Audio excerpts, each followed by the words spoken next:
Good day and welcome to The Pipeline. Today is August 20th, 2024. I'm Derek Fildebrandt, publisher of the Western Standard. I'm joined by my two usual friends here, former Western Standard opinion editor and now just honored columnist, Nigel Hannaford. Occasional guest, opinion editor emeritus, whatever you want to say. Hey, that's Nice title. That's got a nice title. Pro Templar. Yeah. Pro temp, yep. Yeah. And Western Standard senior Alberta columnist, Cory Morgan. Always a pleasure. Before we get into it, though, got an announcement. The Western Standard is partnering with the Solid Gold Family Radio Network, Alberta's very own radio network, fully owned and operated right here at home in Alberta. You can catch our shows and live streams on Husky on 5, Nashville on 3, and Vibe on 2, which are 3 of the 27 unique channels that the Solid Gold family brings to listeners across Alberta. You can find them at sgfradio.ca. sgfradio.ca. All right.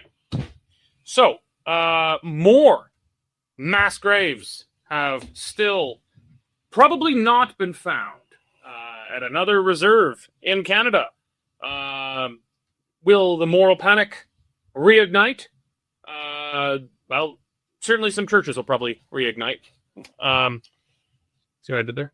Yeah, probably not funny, but yes. Dark humor, yes. That's what we do around here. I'm going with it. So apparently more suspected mass graves. We're on Sportsline. We're gonna start. We should start a bet on if any actually get found. Oh boy, we'll have to give pretty good odds because I bet you if we go to the whoever's the guy actually claiming this, I bet you he's going to require odds that they actually find some bodies. you would think. Yeah. Although that doesn't mean they won't eventually find some. But I mean, so far they're about 10,000 and 0. The trick is you have to look. Yeah. Yeah, they don't seem to want to do that. No. Okay. Guess who's back? Pierre Poilievre is back. The Conservative Party's leader, winning, smashing a by-election in Battle River Crowfoot constituency along central eastern Alberta, headed back into the House of Commons. We're going to talk about the by-election itself. We'll kind of read the entrails of it, how it went, and where things are next for the Conservative leader and the Conservative Party. But first, a heinous crime. Really, no words to describe how terrible this man is. They're in Lindsay, Ontario. Someone broke into a well-known criminal who's broken into many homes and committed other armed robberies. He breaks into someone's house. And that man, the man who owns the home, apparently produced a firearm of some kind and defended his home. And that bad man has been charged. Justice will be done. That bad man is, of course, the homeowner who defended his property. Of course, you knew that, right? You know that's where I was going with this, that the guy who was at home, we think, sleeping and minding his business, did not do his duty to society by letting this robber into his house, steal his things, and threaten himself and his family. And so the Lindsay, Ontario police have charged him with, what are some of the charges? It's dangerous use of a firearm. That was one. Dangerous use of firearm. Aggravated assault. Aggravated assault, yeah. That's a big one, actually. Oh, yeah? Yeah. Yep. He's in big trouble. So obviously, this has lit off a firestorm. Because even the biggest soft on crime, progressivist, rehabilitate them all kind of liberal, everyone realizes how ridiculous this is. I really don't think there's anyone out really defending the police here, at least openly. Quietly, this I think lines up with a very long-standing direction in law enforcement and justice in Canada, whereby if you have a problem, you're supposed to rely on the police. You never, ever take the matter into your own hands. It doesn't matter If it's going to take half an hour for the police to arrive, over here in a rural area, maybe a couple of hours, it doesn't matter. You're supposed to let the justice system do the justice and not yourself. And so this guy's now facing huge charges. There's a long history of this in Canada. Very close, to where you're from, Cory. We have Eddie Maurice of Okotoks a couple of years ago. Similar-ish circumstances, and he faced huge charges. Ultimately, they were dropped or dismissed? They're dismissed. I mean, I could expand on that. Eddie, I've known for some time. I followed that pretty closely, but they put him through the ringer, boy. Yeah. So I mean, in these things, we don't have a strict castle doctrine enshrined in law in Canada, the criminal code, but we have a long history of common law, which says you are allowed to defend yourself. You are allowed to defend your property. This comes from our ancient English common law. But the application of this by the police and by prosecutors does not seem to recognize that. When these things go to a jury trial, juries in Canada, the vast majority of the time say, no, this was justified, get out of here. So you are allowed to defend yourself in Canada, but you have to have the ability to take out a second mortgage on your house to defend to afford the lawyers to get some justice done here. So, I don't know. Well, I was very surprised to hear Doug Ford, Premier of Ontario, coming out and actually saying a helpful word here. I'm not surprised because it's a popular thing to say. If it's popular, he'll say it. Well, if it's a popular thing to say, maybe it'll be a popular thing for the Kawartha Lakes Police Department to hear. Like, this is a hint from the Premier saying, you should be able to protect your family, and someone's going in there to harm your family and your kids. You should use all resources you possibly can to protect your family. And maybe these criminals will think twice about breaking into someone's home. I've never taken Doug Ford as being particularly strong on anything except, things that might get him votes. But if it's popular, he'll be in a good position. Yeah. So if I were the police department, I'd say, so the Premier's not really with me on this one. Let's take it a little bit easy. I think I would hope. Doug Ford he's a populist in the worst sense of the word. Mm-hmm. He just does whatever is popular, and that some of the time means he does good things, and much of the time he does bad things. Democracy is unfortunately two foxes and a hen voting on what to have for dinner much of the time. And so he goes with the foxes. But he wasn't wrong. I was discussing this on a show with the Rebel earlier today. And I said, I think there's four things driving this kind of crime. Mass migration, drugs, particularly fentanyl, a feckless and cowardly police culture. They've, between BLM and long predating BLM, that kind of culture coming down, trying to make police politically correct peacekeepers instead of police, and importantly, a disarmed populace. And Canada is disarmed relative to the United States, but in other parts of the world, not as much. But just yesterday, we have a story about the federal government, Cory, trying again, I think a third or fourth time now, on their so-called buyback program. That's their confiscation program. They can say buyback, but they're not buying it. They're confiscating it and handing you a small amount of money. And it's not back because they never had it to begin with. This is confiscation. They are renewing their push to confiscate lawful weapons from lawful and law-upholding gun owners just as this kind of thing happens, and they prosecute the home and gun owner. Here's a statistic. So these 2023 numbers, the most recent available. The armed robbery rate in Canada is 59 per 100,000. So, Montana, just south of us here, 24 for 100,000. Now, I'm not cherry picking. I didn't go through a bunch of different states. There's way more variation in the states than within Canada on these kinds of things. I would hazard to guess that the robbery rates in California are probably comparable to Canada. Similar political culture, similar levels of legal gun ownership, but higher levels of illegal gun ownership. Montana, extremely high levels of civilian legal gun ownership. If you break into someone's house in Montana, I'm willing to bet they're going to try and shoot you. It's just not worth the risk. Yeah, maybe the house won't have a gun, but there's a damn good chance they do, and they're allowed to use it. They have castle doctrine in Montana. So I think those are the four big things. It's just mass migration. It is the drug and fentanyl problem. It is a cowardly police, and it is a disarmed populace. And this is just the regime continuing to push.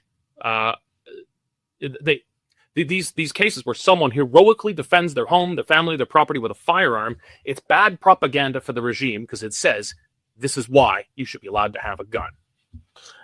I'd be a bit more sympathetic to the police than you are. It's not that they're cowardly; it's just that when they do the right thing, they're not supported. I'm not very sympathetic with what they did with me. I waved a cane at vandals and they charged me. I have no sympathy for a lot. There's a lot of good cops, but tons of them are cowardly and they're just towing a political line. I have no sympathy. So if they're towing a political line, then there's a politician who I would like to go after before I went after with the police.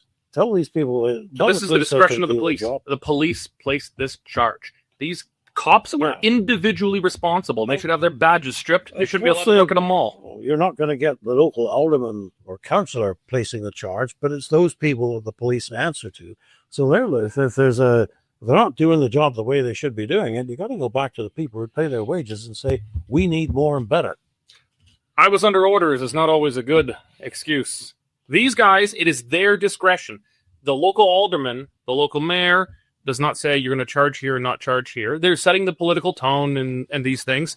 But those police made the decision. They have the discretion themselves, and they consult with prosecutions on this. They made this decision.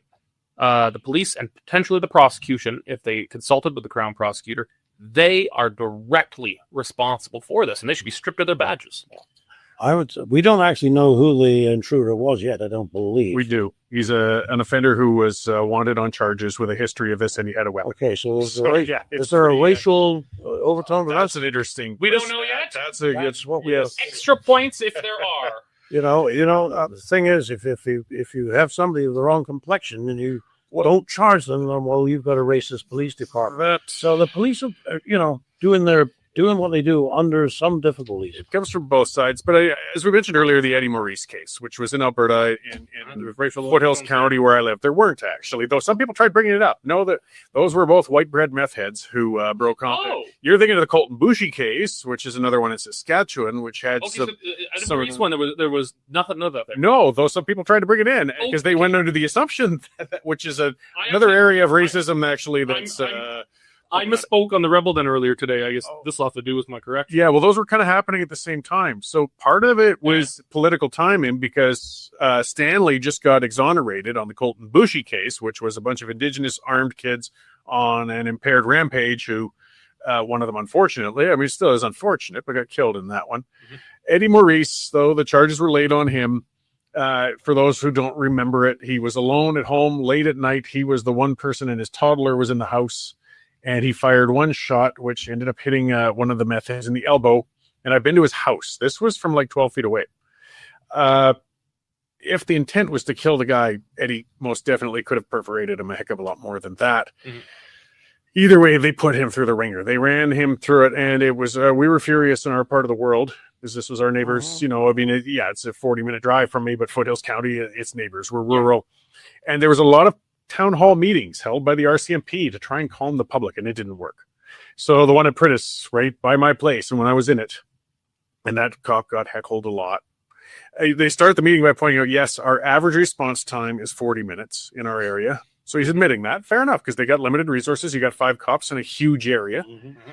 But then he says, so what you must do, and that's what I labeled it as when I wrote a column on it and came to the mic, was call, cower, and pray. You're saying if somebody's breaking into my house, I'm supposed to call you, find a corner of the house and cower, and pray that this person doesn't get in and doesn't want to do me harm, because they were telling us, do not defend yourself.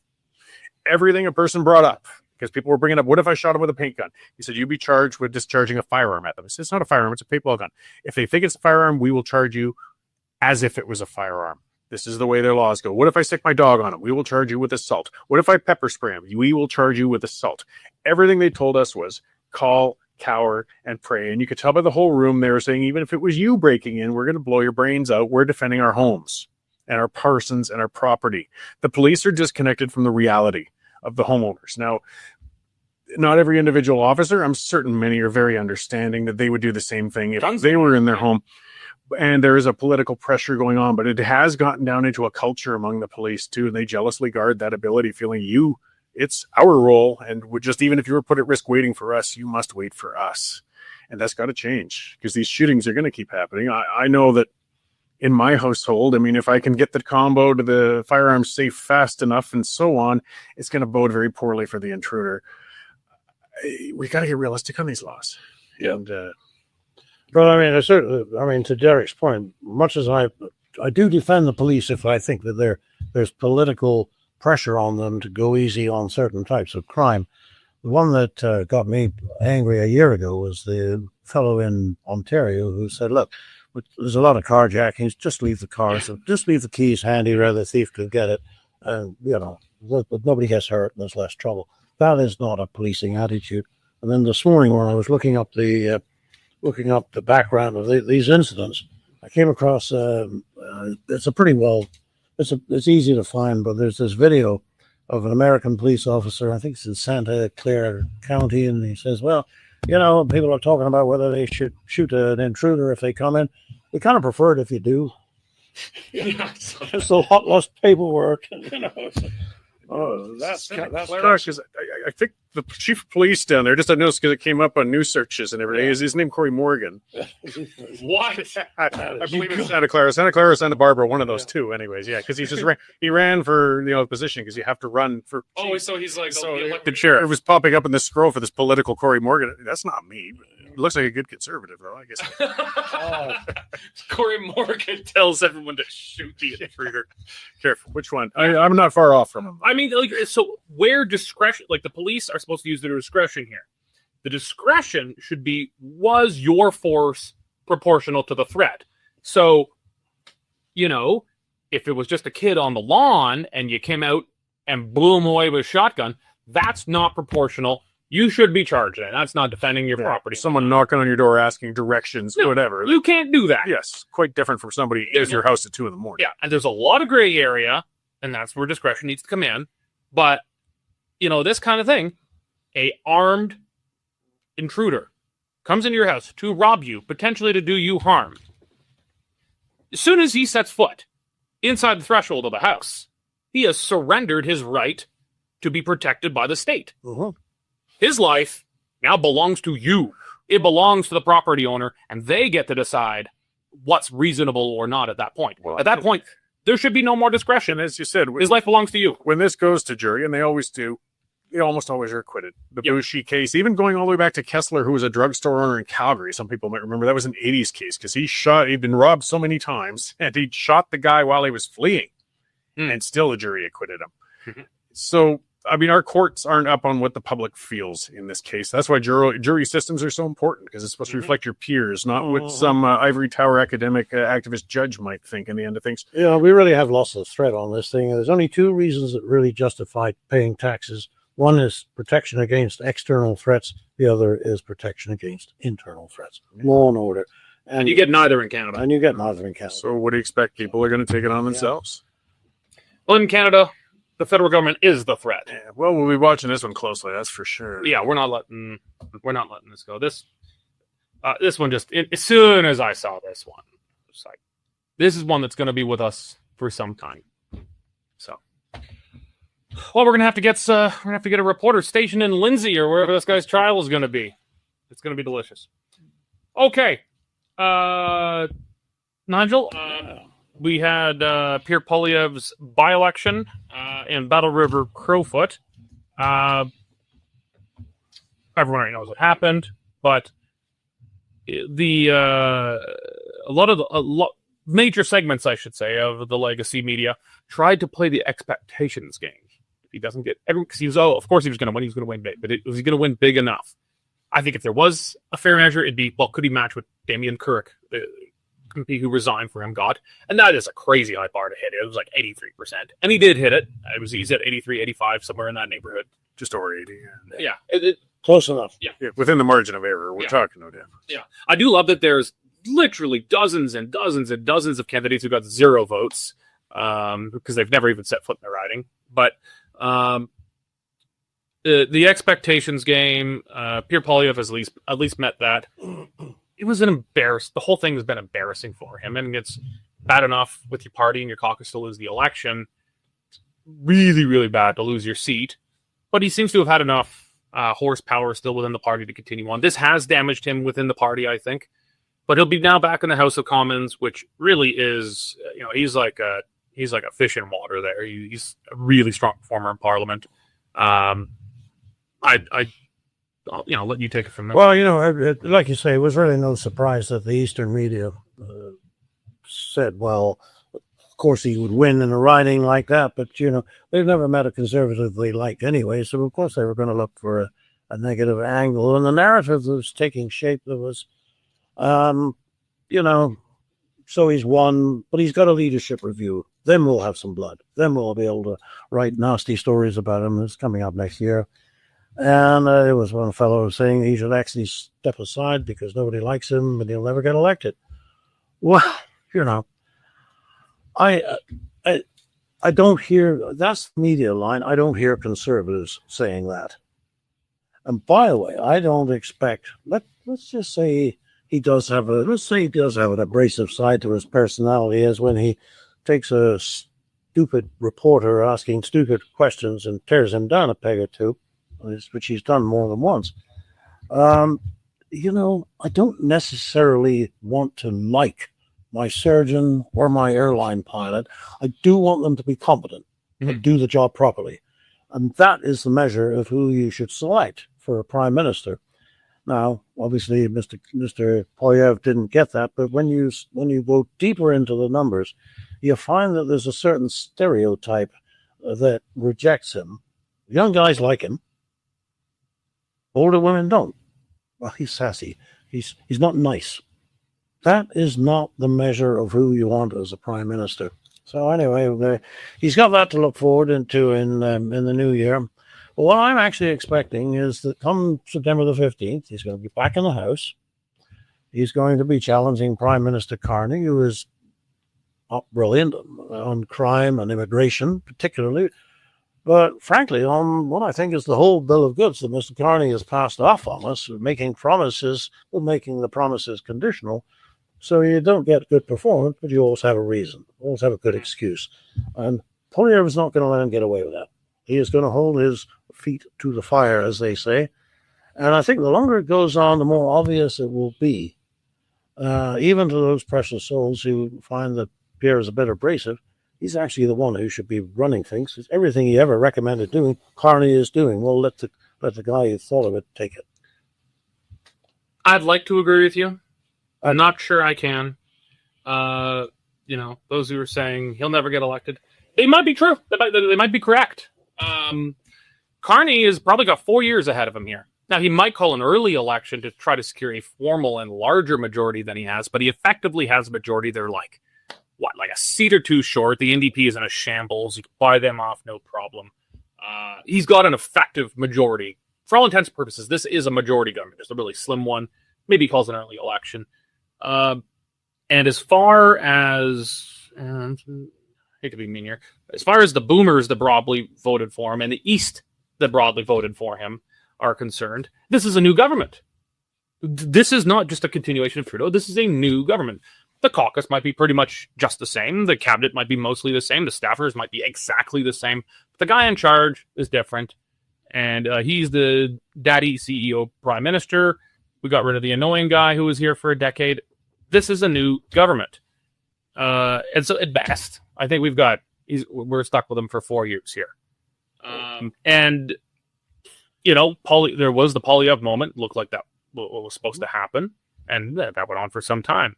But people got feckless because they were feared of Trump and, At some point, Carney has to produce something. No, Trudeau could govern vapidly for a decade, and people still voted for him until he finally gave up. People have a long. It takes people a while to really tire. People are giving him a chance right now, and he's going to eventually make some.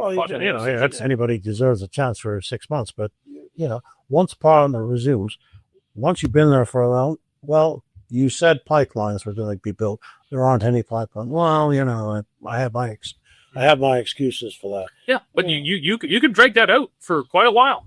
Sure, Albertans will get pissed off. Now, will we get pissed off enough to actually throw off the federal government itself, not just vote it? That's a whole other subject. That is. I recommend to the reader my great column on that this morning. But I think Canadian in Alberta.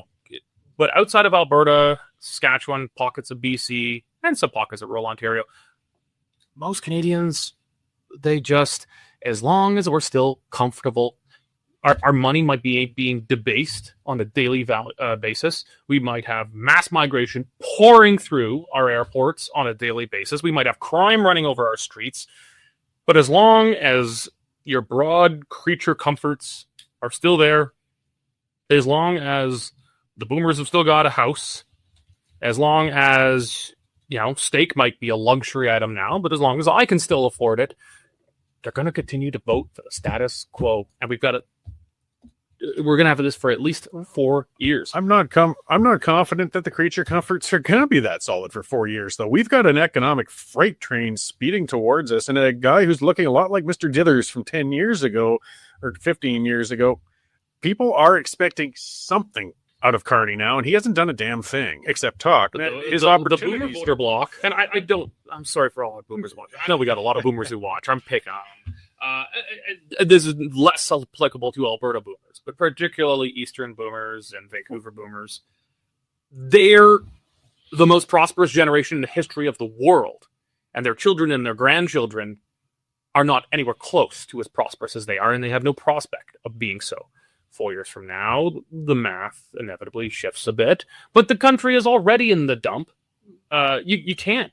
Unless someone's going to propose mass remigration, unless we're going to propose going to the gold standard, unless we're talking absolutely radical solutions, none of this is ever going to get fixed. The cat's out of the bag. Well, again, how long is he going to defend this? He said, we're gonna listen to people and tamp down on immigration. Turns out, no, the floodgates are still wide open. And even the boomers are recognizing this is why I can't get into a hospital in time. This is why my kids can't afford rent on their place. This is why I feel scared going to stop the real estate prices. Transit. That's good for them. Well, there's that.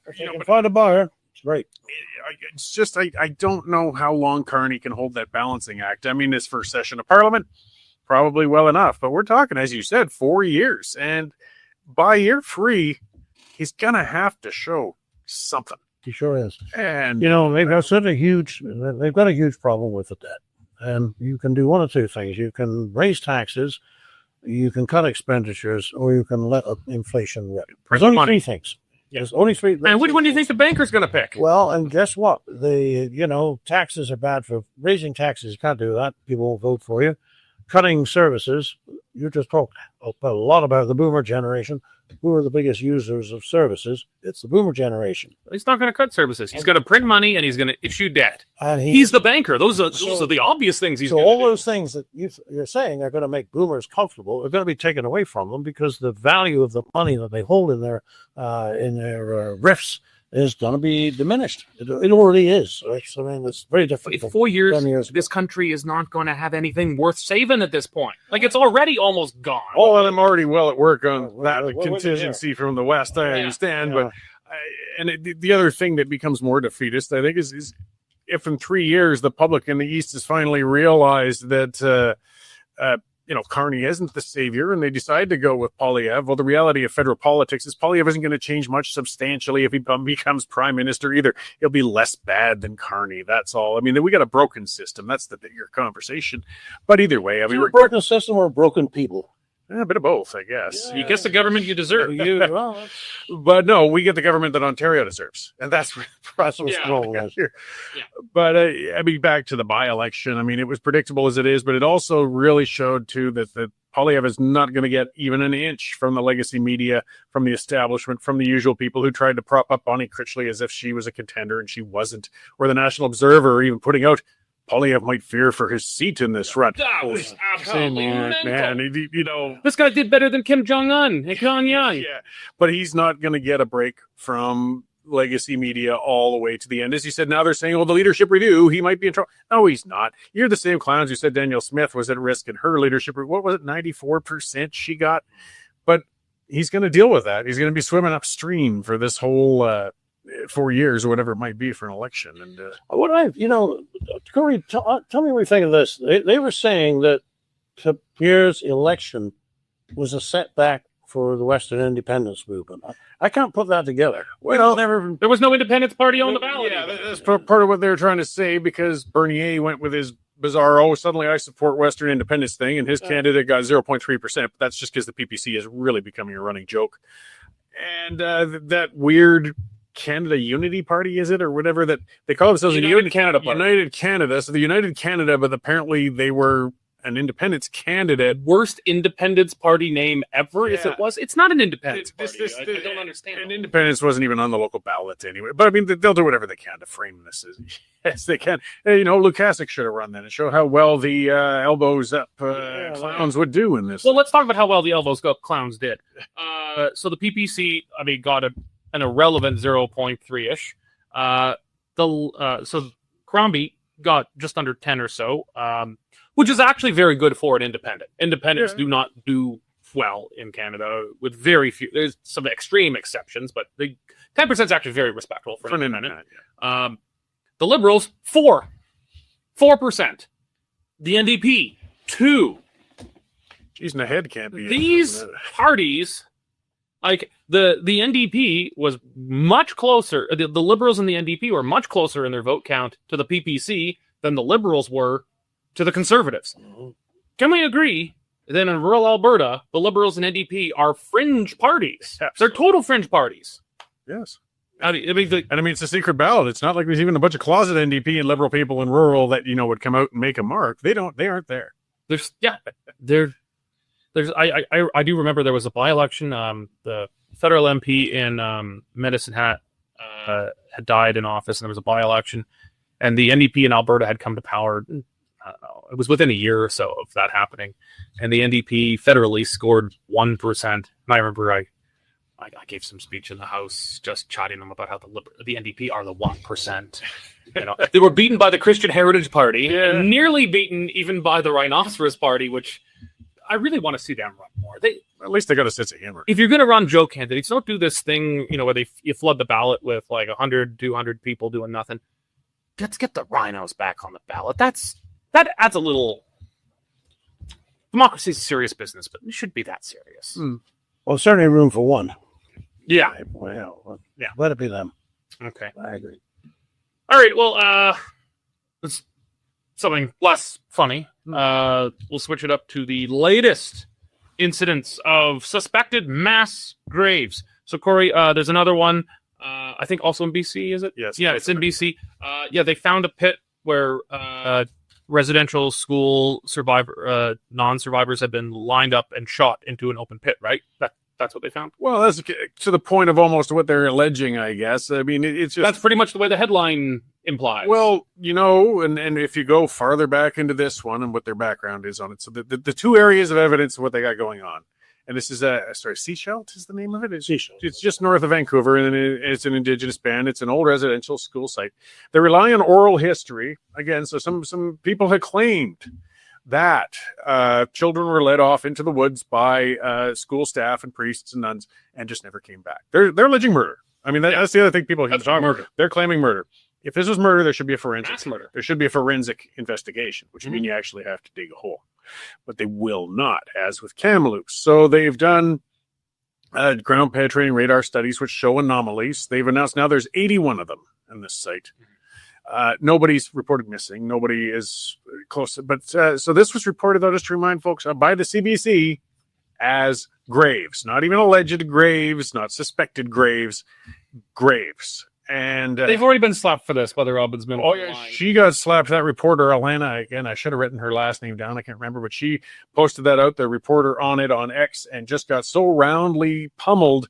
And community noted that she actually locked down her X account so that people can't communicate with her anymore. Which CBC reporter recently reported that there were mass graves discovered in British Columbia. Okay. That'll take us a moment. Yeah, but you know what? She deserves credit for her journalism. We should use her name here. Well, one promising thing out of this is that CBC is really the only ones that gave this any ink. It's not like before with Kamloops when it made international news or anything. This has just been a blip. And there's a Coast reporter called it Unmarked Graves too. I see. Unless you found even a single body, you got to quit calling these graves. I mean, I'm not trying to be cold and nasty, though that's my nature. Yeah, but I mean, these were generally understood. These are understood to be generally unpleasant places. You know, not the brightest spot on Canadian history.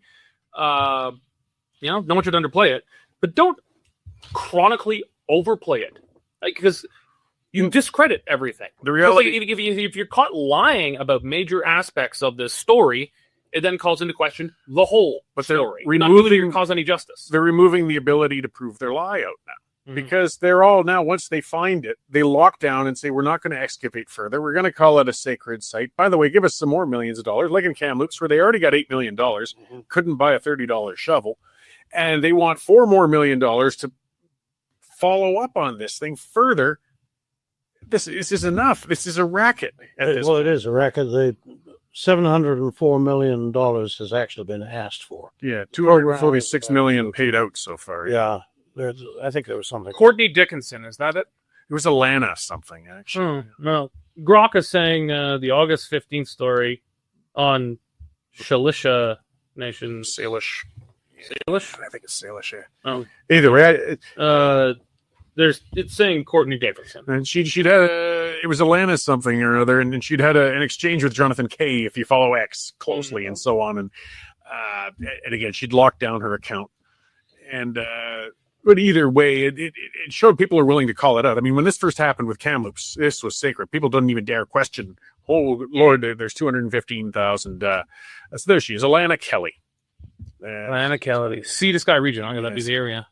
Yeah, Squamish area. Yes, okay. So she locked down her X account. Let's put her face and name up on the screen. Sure.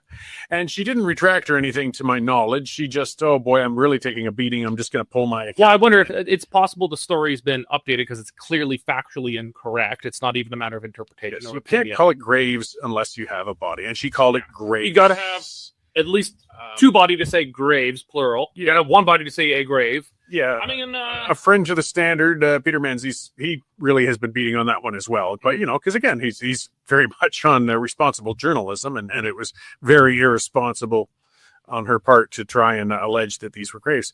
But this story's getting old. It's getting tiresome, and it's not stopping. Well, that's maybe why it had the CBC and then some extreme, really explicitly Marxist, small online publications.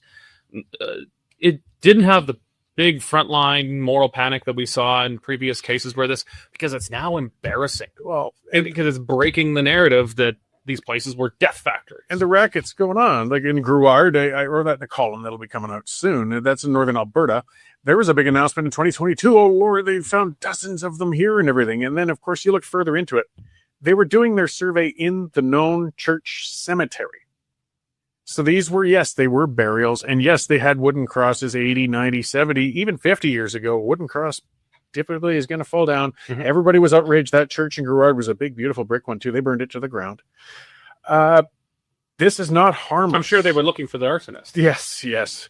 This is not harmless. The other thing is, are there Indian children, indigenous children, who are not accounted for? No. I believe there are not. Or if there are, I mean, it would not be anywhere in these numbers. Yeah. I'm sure, as I said, they're not great places. There probably are some unaccounted for. Oh, sure. And I'm certain there were abusers in these schools. But the other part is, if you believe the narrative, if you believe these were children buried there, you should be eager to have them exhumed so we can reunite them with the family, have closure, have them interred properly, and an investigation to find out what happened. We dug up a whole Winnipeg landfill to reunite families with the remains of 2 murdered women there. Did they find them? Yes, they did, actually. At a cost of tens of millions, which, again, this was real. Fine, if it's that sacred. There's always the double standard. So it's so sacred that we will spend tens of millions of dollars to dig up a landfill to find a couple of bodies. Okay. But these are not hundreds sacred. of bodies are not, or thousands of bodies are not sacred. When we know within apparently a couple of feet of where they are, not as they're talking about excavating a whole landfill, and we won't dig 6 feet, that's a hoax. And that's why I keep calling it. I know it makes them bristle, it drives them nuts, but you want to shut me up? Get a shovel. Simple. Yeah. So I think it is that simple. I think there's something bigger going on here. If this narrative that the colonialists murdered Indigenous children, it put such a burden of guilt on the descendants of the colonialists that whatever the Canada's Indigenous peoples asked for, they ought to be given, including control over massive amounts of land and money. It is meant to demoralize us. It is made to illegitimize us. Yeah. It is made to make us lose any sense of consciousness of our own history, our own traditions, our own institutions, things that we have a right to be proud of. It is very, I think, deliberately designed to do that. And it has been remarkably successful. You have still got the so-called national broadcaster reporting this kind of propaganda as if it's fact. It's been remarkably successful. And when they do correct, as they sometimes do, it's buried. Oh, yeah. You hard That's a footnote. No, that was not a bad pun. I'm sorry about that. But that was. I didn't catch that. They don't play it up. They don't talk about it. Oh, yeah, sorry, we made a mistake there. And then life goes on. But meanwhile, the reputation of the people who colonized Canada, the people who arrived from other countries, came in, developed what we have today, the cities, the railways, the industries. I could go on about the history of the wars that we, First World War and the Second World War. Canada is an amazing country, but you would never know it if all you got was what the CBC reports. And that's the purpose of this thing, I'm sure. It is delegitimization. Could we just imagine if this was an untamed wilderness today and there was only the First Nation, it was as they found it. We would just go back in time and we had to settle this place with the cultural Marxists who lay claim to cultural and political leadership today. Can you imagine these people trying to hack civilization out of the prairie? They'd be dead in a week. Yeah. I'd be dead in 2 weeks. Yeah. I'd last a little longer. Tough folks, we're going to give that. Yes. It's too tough even for me. I think I'd last a little longer, but I don't think I'd make it either. It's just because you need a couple woke ones before you. I make a jacket out of their pelts. Yeah. Okay. All right. We're going to wrap that there and go to our parting shots. Cory. Let's be quick. I mean, we see all the strikes, the Air Canada attendants, posties are talking yet again. Last year was CRA workers, the rest. Just don't forget, guys, the reason this is happening, a large part of it, and we're going to see more of it, is because they illegalized the use of replacement workers in federal regulated industries. So get used to it. Every one of these industries, the unions now have everybody by the short and curlies, and they're just going to keep pressing. Nigel. I'm still chuckling over the fact that Melanie Jolie's department paid $2,000 an hour to a consultant to learn how to talk to Americans. Do you mean that these people have nobody that they know south of the border, that they don't ever switch on Fox News and just see what the kind of general tenor of the conversation is? But they had somebody come in from a PR company, sit down with them for 3 hours, give them a bill for $6,000, and now we know how to talk to Americans.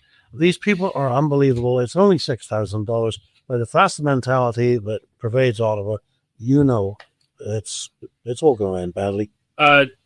Is the only time you're ever going to hear me say it? Perhaps we need to bring back a segment of the CBC that we don't have anymore. This Hour is 22 Minutes in the 90s with Talking to Americans. Yeah. That was a credit where it's due. That was a solid segment. Rick Mercer talking to Americans. Rick Mercer became kind of unlistenable later on as it became a little too self-pious. But in his day, talking to Americans, that was top shelf. All right, mine is the Tsuut'ina media ban. Those of you not from Southern Alberta, Tsuut'ina Nation is a reserve that is immediately abutting against the city of Calgary in the southwest. A ring road even goes through part of it. So it's practically, at least parts of it are practically a part of Metro Calgary area. Generally, one of the better reserves around. They've got some business sense, but not without their problems. Just yesterday, they put out notice saying that there was an operation to nab some child sex traffickers at the Grey Eagle Hotel and Casino, which is on the reserve, but feels like it's in Calgary. It's like I drive by it every day. The people who are charged are not from Tsuut'ina. So at least from what we know about that case so far, which is not a ton, no one Tsuut'ina is the bad guys there.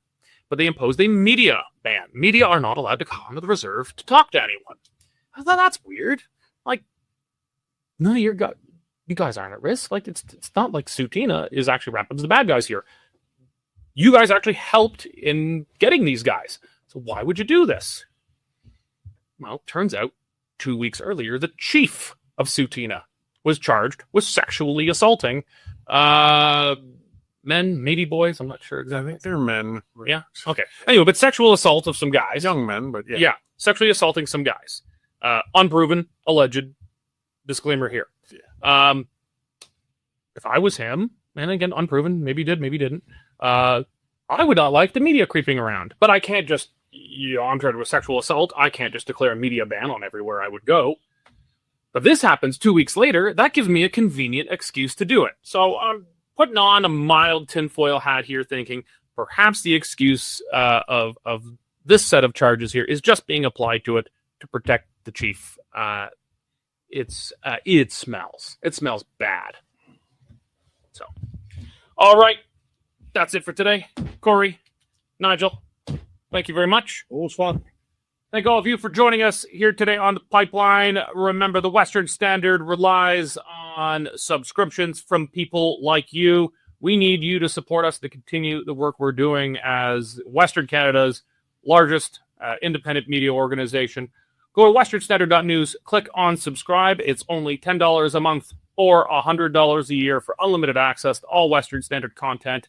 You'll get past the paywall, get everything, and you'll be supporting the work that we are doing here. Thank you very much for joining today. God bless.